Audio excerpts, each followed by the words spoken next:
Music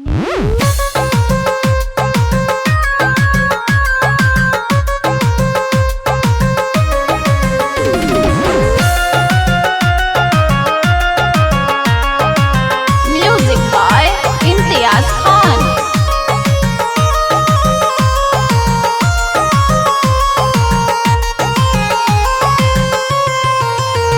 कहीं का सखी तोरा से मुंह खोल के, कहीं का सखी तोरा से मुंह खोल के, राजा जी बलम जी भतार हमर नथिया ले आइल रोल गोल के, सवांग हमर नथिया ले आइल रोल गोल के।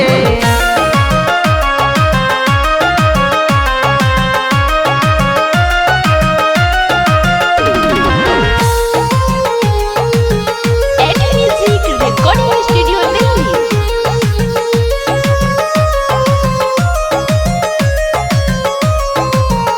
सोचनी की ससुरा में मौजुराई, अपना बलमुआ से श्रद्धा पुराई।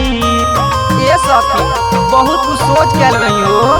सोचनी की ससुरा में मौजुराई, अपना बलमुआ से श्रद्धा पुराई।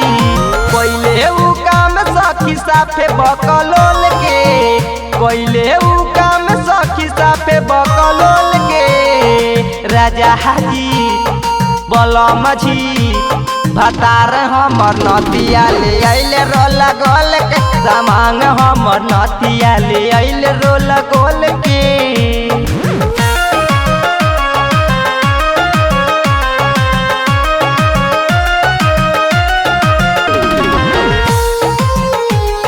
Music Recording Studio Delhi.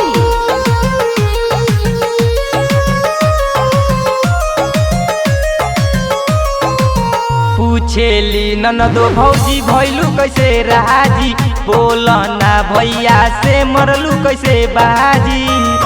बड़ा सवाल का सवाल करेली हो। पूछेली ननदो भौजी भैलू कैसे राजी, बोलना भैया से मरलू कैसे बाजी। बोला कौन सामान देके भर देले होल के, बोला कौन सामान देके भर देले होल के, राजा हाजी बलम जी भतार हमर नथिया ले आइल रोल गोल के, सामांग हमर नथिया ले आइल रोल गोल के।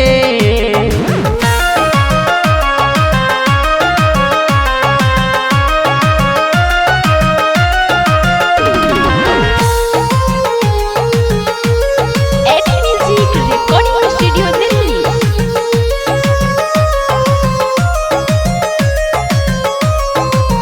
पुरैले ना श्रद्धा सुनील गीते कारवा, शशिकांत सने ही के नइखे विचारवा।